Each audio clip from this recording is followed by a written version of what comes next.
Olá, estudante do primeiro semestre da terceira etapa da EJA. Eu sou Núbia Pontes, sou professora de Biologia e vamos para a nossa aula de número 4 do nosso módulo 1, unidade 2. Acompanhe aí. Nós estamos fazendo então aqui uma introdução, um estudo da biologia, uma introdução ao que se estuda em biologia. E na última aula eu falei um pouco sobre ecologia, que é um ramo da biologia que se preocupa em estudar a relação dos seres vivos entre eles e com o meio ambiente, né? Ou seja, todo o ecossistema, compreender então o funcionamento dele. E eu deixei na última aula um quadro como este aqui, falando das relações ecológicas entre os seres vivos, entre organismos da mesma espécie, ou seja, intraespecífica, e relações entre organismos de espécies diferentes, ou seja, interespecíficas, né? Então está aqui organizado alguns exemplos e na aula de hoje nós vamos ver uma por uma dessas relações ecológicas colocadas aqui.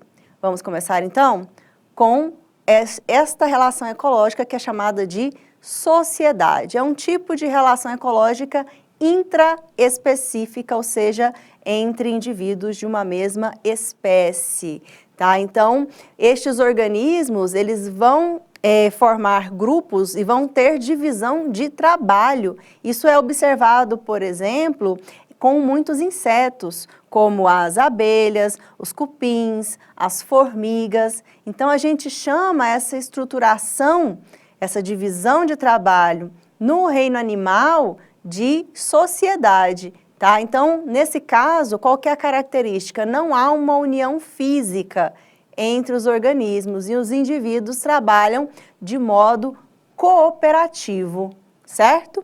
Diferente da colônia, tá? Muita gente confunde, fala colônia de abelhas, né? Mas na verdade é uma sociedade. Por quê? Qual que é a diferença, né? No caso da colônia, os organismos, eles estão associados, eles estão unidos anatomicamente, fisicamente. Apesar, né, da gente estar falando aqui também de uma relação ecológica que acontece entre indivíduos de uma mesma espécie, tá? E nesse caso aqui, pode ou não haver essa divisão de tarefas entre os indivíduos que compõem aquele grupo. Os principais exemplos estão aqui, a caravela portuguesa, que é esse animal, deixa eu indicar aqui com a caneta, né? A caneta, isso. Este animal aqui, que ele é aquático, ele é marinho, ele é formado ali por diferentes organismos que formam uma colônia, organismos que têm a função de flutuação, outros organismos que têm a função de obtenção de alimento. E do outro lado, nós temos aqui representados os corais. Corais são também animais, são animais fixos, animais sésseis, vivem presos ao substrato, às rochas, ao fundo do oceano e formam também colônias, tá? Então, muitas vezes fazendo reprodução assexuada e formando ali novos organismos que permanecem unidos, formando ali até mesmo uma barreira, né? Já ouviu falar em barreira de corais? São estas colônias de corais. Outro tipo de relação ecológica intraespecífica é a competição. A competição que há entre indivíduos de uma mesma espécie disputando ali por alguma coisa, por algum recurso, alimento, acesso à luz, água, tá? A competição pode ocorrer por território, pelo direito de acasalar. É um tipo de competição que é responsável também pelo controle do tamanho de uma população, né? Então, existe esse fator também que acontece por causa, né, da competição intraespecífica. Relações ecológicas intraespecíficas ainda pode ser considerado o canibalismo, também controla a espécie, mas ocorre quando o indivíduo mata e se alimenta de outro da mesma espécie. Exemplo aqui, o caso da espécie, né, dos louva-a-Deus, que são estes insetos cuja fêmea, né, depois do acasalamento, utiliza o próprio macho como fonte de alimento para obter energia para poder botar os seus ovos, tá? Então, é um exemplo de canibalismo na natureza. Agora, relações ecológicas interespecíficas daqui em diante, tá? Quer dizer, aquelas que acontecem entre espécies diferentes.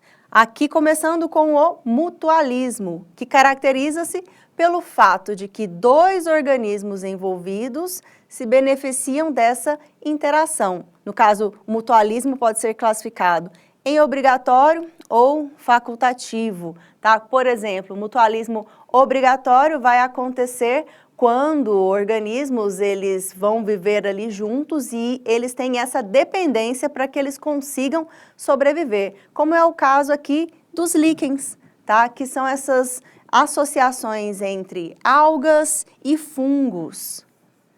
Já deve ter visto isso por aí, né? Num tronco de árvore, num galho sobre uma rocha, ou até mesmo num muro, numa região sombreada bastante úmida, né? São organismos que dependem bastante da água, da umidade. São associações de algas e fungos que se ajudam mutuamente. Como assim? Por exemplo, o fungo forma a estrutura que serve de manutenção ali, de sobrevivência da alga, né? O ambiente onde os organismos estão vivendo, e as algas também conseguem ali fazer fotossíntese, né, produzindo matéria orgânica, nutrientes, que é aproveitado por todos os organismos que estão formando ali o líquen. Aqui um exemplo que eu já mostrei na aula anterior, né, essa relação entre um búfalo e o pássaro que se alimenta ali dos seus parasitas na sua pele, no seu pelo, né? Então é um mutualismo, ambas as espécies acabam se ajudando, mas elas conseguem viver separadamente.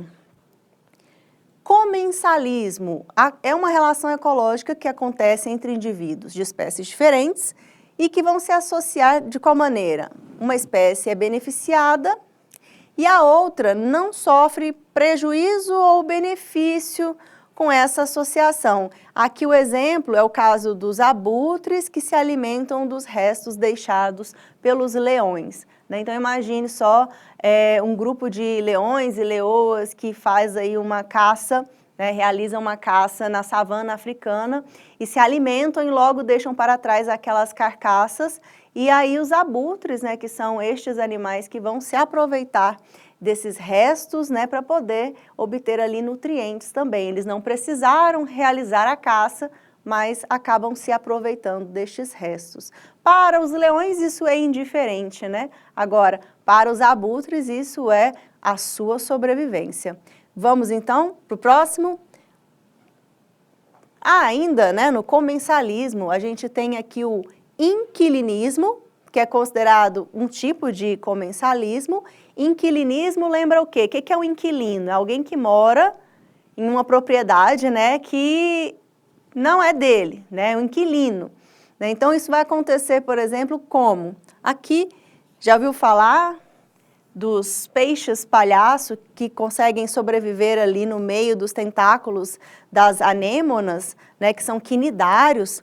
Então, utilizam este local para se proteger e se abrigar, porque os tentáculos das anêmonas, como eles são quinidários, possuem substâncias que são chamadas de urticantes, tá? Então, tem células capazes de produzir substâncias que podem paralisar outros organismos, mas os peixes palhaços são imunes, então eles utilizam ali como proteção, eles estão vivendo ali como inquilinos, tá? O epifitismo também é um tipo de inquilinismo, e esse inquilinismo é com plantas, né?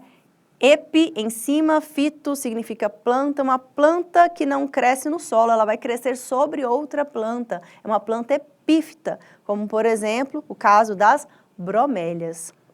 O predatismo, que relação ecológica é essa? Vai acontecer entre espécies diferentes, onde a gente vai ter um predador e uma presa, né? Quem preda é o predador, quem serve de alimento para esse predador é a sua presa. E nesse caso, o predador mata e se alimenta desta presa. Aqui no exemplo, né, um felino que está se alimentando, que usa de alimento, né, a carne desse herbívoro.